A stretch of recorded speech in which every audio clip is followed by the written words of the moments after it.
There is something strange about President Trump's Thanksgiving message, Sunday religion, to make America great again. A very unusual shift for a Thanksgiving message. Massive billboards in the Middle East announce Pope Leo's visit to the Middle East, declaring him the Pope of Peace to promote unity among Christians and Muslims.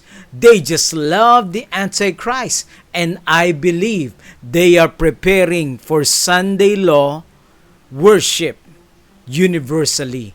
And I believe that they will dialogue to one another on how to enforce Sunday worship by law. Here is the truth, dear friends. Welcome to TIBP Media. Kindly like and share this important prophecy alert. Isaiah 9 verse 6.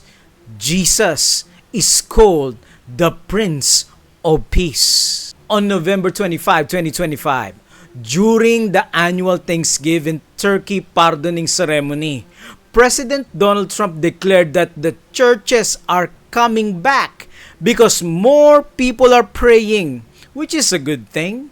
And religion is coming back to America. But wait, what does coming back mean? What does coming back really emphasize? And what does religion coming back to America really means? But we have more people working. We have more people praying. The churches are coming back. I don't know if you've been reading that story, but religion is coming back to America. But religion is coming back to America. But religion is coming back to America. Some people say, oh, why would you mention that? To me, that's a big deal. And this Thanksgiving, we're also making incredible strides. Every believer should pray for genuine revival and reformation. But this is not the issue here.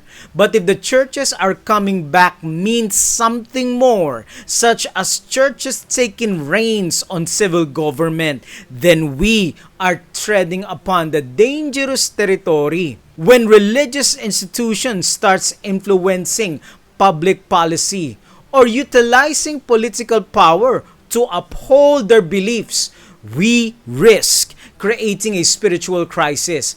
If coming back means promoting laws that declare Sunday to be the Lord's Day of rest, or advancing other pro-religious mandates through the legal system, then that is precisely the kind of church-state union that prophecy warns us about.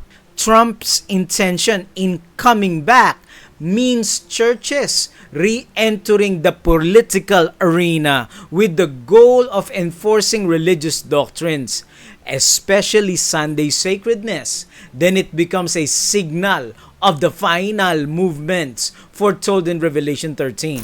The second largest religion in the world, Islam, now gives the Antichrist all the support, all the praise, like a savior for one world Sunday religion. Billboards announce Pope Leo's visit to the Middle East, declaring him the Pope of Peace to promote unity among Christians and Muslims. Friends, the Prince of Peace is Jesus. Lasting peace can only be achieved through him, through total surrender to the power of Christ. Counterfeits, when they say peace, sudden destruction cometh upon them. Alarabia.net says, Pope Leo XIV embarks on his debut overseas trip, Thursday, traveling to Turkey and Lebanon to promote Christian unity and urge peace efforts amid heightened tension in the Middle East.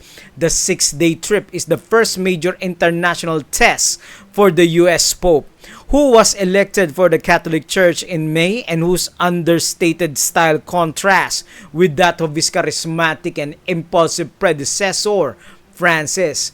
Actually, dear friends, as we have seen with proof and evidence that Leo is just Francis 2.0. Massive billboards welcoming the Antichrist. The Pope is scheduled to visit both Turkey and Lebanon to promote Christian unity December 2 onwards.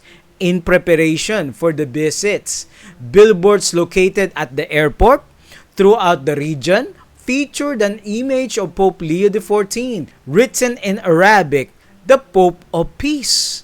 This visit is highly anticipated as people are looking to the Pope to bring religious coexistence, peace and relief to the region after years of tensions. Rome knows how important Islam's role in enforcing religious laws and Catholic dogmas.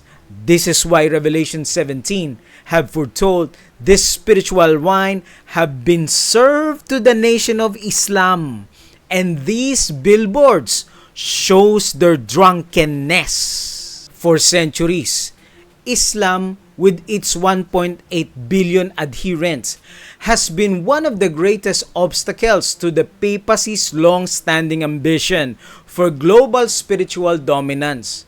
The relationship between Rome and the Islamic world was been shaped by deep doctrinal differences, political rivalry, and the lingering memory of the Crusades. Yet Bible prophecy reveals that even this historic barrier will one day collapse, and that day will happen December 2. Revelation declares that the beast power symbolizing the papal system will ultimately command worldwide admiration and influence. And all the world wondered after the beast. Revelation 13 verse 3. President Trump is highlighting this Sunday revival, a worship, a universal rest for all. And the first beast, the sea beast, is doing the same. Jesus is the reason for every season. In the times of Moses, there are those that are called mixed multitudes. The bottom line here is, when you read the Bible, the majority is not with God. God always has a minority group of people like Daniel and his friends, Elijah versus the 450 false prophets, and many others. Victory can only be achieved to total surrender to Christ in this battle, in this temporary life. But we have more people working. We have more people praying. The churches are coming back. I don't know if you've been reading that story, but religion is coming back to America. Jesus says, if I be lifted up, I will draw all men unto myself. But the question is it your desire to lift up Christ despite of what the majority is saying? Is it your desire to lift up the teachings of Christ even though it's not popular? If yes, make that commitment today. Kindly type in the comment section, I will always lift up Christ. Thank you, dearest friends. Kindly like and share truth found in Bible prophecy.